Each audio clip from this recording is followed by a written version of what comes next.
শিশুটিকে রক্ষা করছিল। দিনের পর দিন অতিবাহিত হচ্ছিল এবং চিতাবাঘের দ্বারা নমরুদকে দুধ পান করানোর এই খবর গ্রামবাসীদের কাছেও পৌঁছে গিয়েছিল। এই অলৌকিক ঘটনায় মুগ্ধ হয়ে গ্রামবাসীরা শেষ পর্যন্ত সেই চারণভূমিতে গিয়েছিল। যখন তারা নিজেদের চোখে এমন আশ্চর্য ঘটনা দেখল, তখন তারা বিস্ময়ে হতবাক হয়ে গিয়েছিল।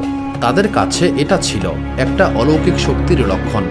তারা শিশুটিকে নিজেদের গ্রামে ফিরিয়ে আনার সিদ্ধান্ত নিয়েছিল এবং ধীরে ধীরে তারা নমরুদকে বিস্ময় এবং ভয়ের সঙ্গে লালন পালন করছিল। সময় এগিয়ে চলছিল। নমরুদ ধীরে ধীরে একজন শক্তিশালী, প্রাণবন্ত এবং বিদ্রোহী যুবকে পরিণত হল। তার বন্য এবং স্বাধীনচেতা স্বভাবকে কেউ নিয়ন্ত্রণ করতে পারত না।